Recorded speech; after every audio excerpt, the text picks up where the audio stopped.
Pemirsa, untuk mengetahui informasi terkini terkait sidang putusan pra-peradilan Dahlan Iskan, segera kita bergabung dengan Pengadilan Negeri Jakarta Selatan.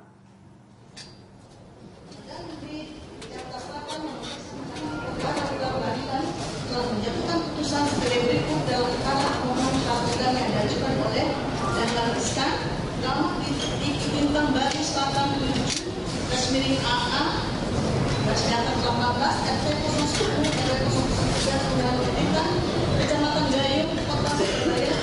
Dalam hal ini diwakili oleh kuasa hukumnya yang bernama Hendra SHMSC, Peter Kalawai SHMPE, Agus Dwi Suwarsono SH, MH Zulkair Yunus SHMH, Widodo Isnatoro SH, Mansur Munir SH, Alfa Gunawan SH, Adria Indra Cahyadi SHMH, Dedi Mulia Ahmad SH, Rozi Kami SH, Subudin SH, Nur Samsiati Buha SH, Unjudo Putra SH adalah para advokat dan atau konsultan hukum pada kantor Iza Eliza Profil alamat di 88 N Casablanca Office Tower A lantai 19 Kota Casablanca, Jalan Casablanca Ring 8 Kuningan Jakarta Selatan berdasarkan surat kuasa khusus nomor 055-MG/SK/Pak Romawi-15 tanggal 11 Juni 2015 selanjutnya Kawan Kepala Kejaksaan Tinggi Daerah Jakarta khusus beralamat di Jalan Andir Rasuka Said nomor 2 Jakarta Selatan selanjutnya disebut sebagai Pengadilan Negeri tersebut telah membaca dan menyampaikan surat permohonan pra-peradilan dan jawaban termohon telah membaca dan memperhatikan surat terbukti yang diajukan para pihak persidangan telah mendengar keterangan saksi-saksi maupun ahli persidangan telah mendengar keterangan saksi maupun ahli persidangan telah membaca dan memperhatikan surat-surat lainnya dalam berkas perkara. Ya, pemirsa, untuk mengetahui informasi terkini terkait sidang putusan pra-peradilan Dahlan Iskan, kita kembali bergabung dengan Pengadilan Negeri Jakarta Selatan. Tidak boleh dilakukan dengan cara apapun baik menambah memenuhi normanya sehingga untuk barunya maknanya menjadi tidak sesuai dengan masuk undang-undang.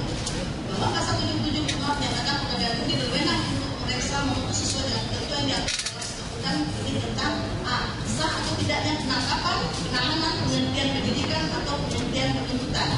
B. Ganti kerugian dan atau rehabilitasi bagi seorang yang berperkara pidana yang dihentikan pada tingkat penyidikan atau penuntutan.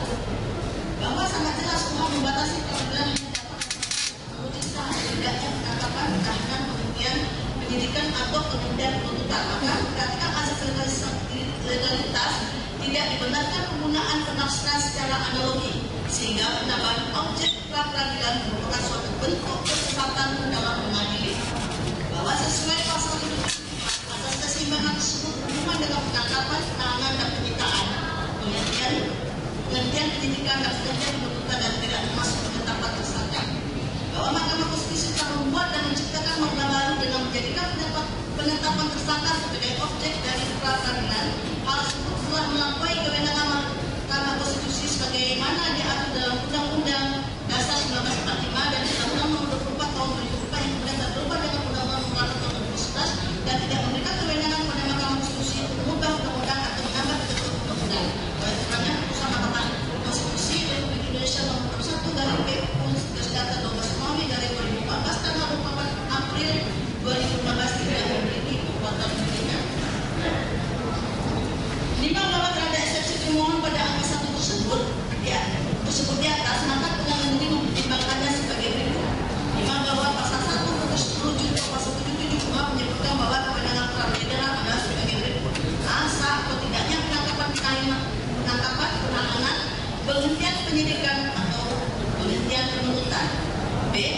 Ganti kerugian atau rehabilitasi bagi seorang yang perkara pidana dihentikan pada tingkat penyidikan atau penuntutan. Dan berdasarkan putusan Mahkamah Konstitusi nomor 21 Data 12 dari 2014 tanggal 4 April 2015 ditegaskan bahwa pada cabang penggeledahan penyitaan sebagai objek perkara. Lima bahwa berdasarkan pasal 10 ayat 1 A Undang-Undang Nomor 33 Tahun 2004 tentang Mahkamah Konstitusi sebagaimana berubah dengan Undang Nomor 8 Tahun 2011 tentang perubahan Undang-Undang Nomor 24 Tahun 2003 tentang Mahkamah Konstitusi menyebutkan bahwa Mahkamah Konstitusi berwenang mengadili pada tingkat pertama dan putusannya bersifat final dan menguji undang-undang terhadap undang-undang dan dalam Indonesia tahun 1945. Sedangkan dalam penjelasannya pasal 10 ayat 1 tersebut menyebutkan putusan Mahkamah Konstitusi bersifat final dan langsung memperoleh kekuatan hukum tetap sejak diucapkan dan tidak ada upaya hukum yang dapat ditempuh. Sifat final dan putusan Mahkamah Konstitusi dalam undang-undang mencakup pula kekuatan hukum mengikat. Jika oleh karena putusan Mahkamah Konstitusi adalah final dan mengikat, maka putusan Mahkamah Konstitusi dan kemudian undang-undang bersama kuat baik-baiknya dalam undang-undang yang dibuat oleh lembaga legislatif, di mana lembaga legislatif adalah sebagai positif legislator, sedangkan Mahkamah Konstitusi merupakan lembaga legislator. Sehingga dengan demikian semua putusan pengujian atas undang-undang yang telah dikeluarkan Mahkamah Konstitusi berlaku sebagai undang-undang. Sehingga dengan demikian pasal 77A Undang-Undang Nomor 8 Tahun 1945 tentang hukum acara pidana harus dimaknai berdasarkan hukum bahwa penetapan tersangka adalah merupakan objek pra-peradilan sebagaimana amar putusan Mahkamah Konstitusi Republik Indonesia nomor 21/PB/12 tanggal 24 April 2015 yang berkekuatan tetap sejak diucapkan dan yang mengikat. Di awal pertimbangan dan pertimbangan di atas makanya seksi nomor pada angka 1 harus menyatakan tidak beralasan hukum dan ditolak. Kedua, permohonan pra-peradilan gugur karena perkara sudah mulai diperiksa oleh Pengadilan Tipikor pada Pengadilan Jakarta Pusat. Bahwa pasal 82 ayat 1 dinyatakan bahwa dalam suatu perkara sudah mulai diperiksa oleh Pengadilan Negeri, sedangkan pemeriksaan mengenai permintaan kepada pengadilan belum selesai, maka permintaan tersebut gugur.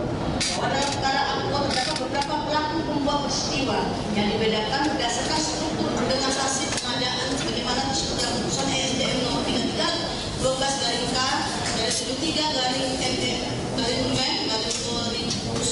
tanggal 31 Desember 2010 tentang pengelolaan APBN Kementerian Energi dan Sumber Daya Udara anggaran 2011 pada saat Induk Bangkit dan Jasa Statistik Pedesaan dengan susunan resmi adalah anggaran dan Kementerian SDM pasal anggaran Dahlan Iskan dan Biru PT PLN Solo Tanggung Jawab Kinerja Pembangkit Nasri Sebayang PPK UIP Jawa Bali dan Nusa Tenggara itu dan Pulau Bawo. Selanjutnya terdapat panitia terima kasih pekerjaan Tato Pregartanto Ahmad Indra Satriana Yusan Aris Susito Hadia Yusuf Saki Sastra dan Eti Ruwanto pelaksana pekerjaan koordinator LinkedIn manajer konstruksi Sabtu Nyawa Sarjana panitia pemeriksa barang Saiful Arif dan Fauzan Lindas masing-masing tak berperan untuk kejadian tindak pidana dalam perkara akuo yang perbuatannya memenuhi unsur 1 ayat 1 tentang KUHP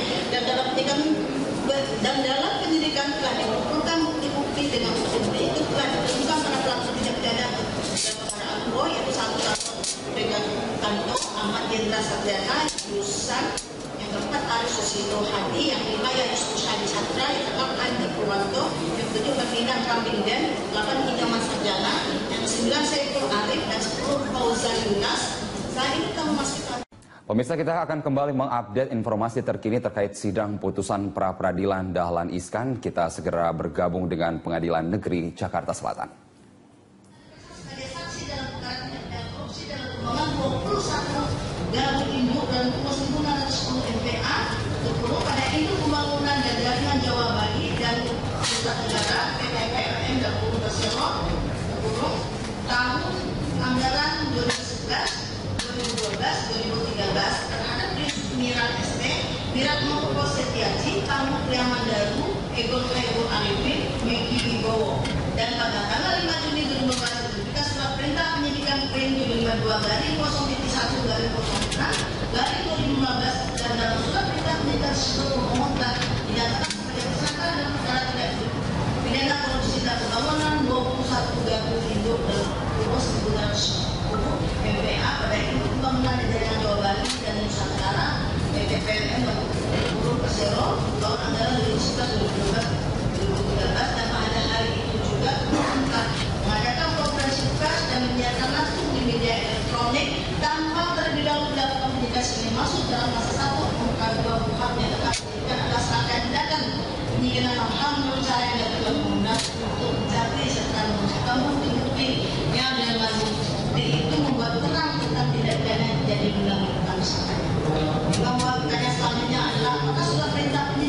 plain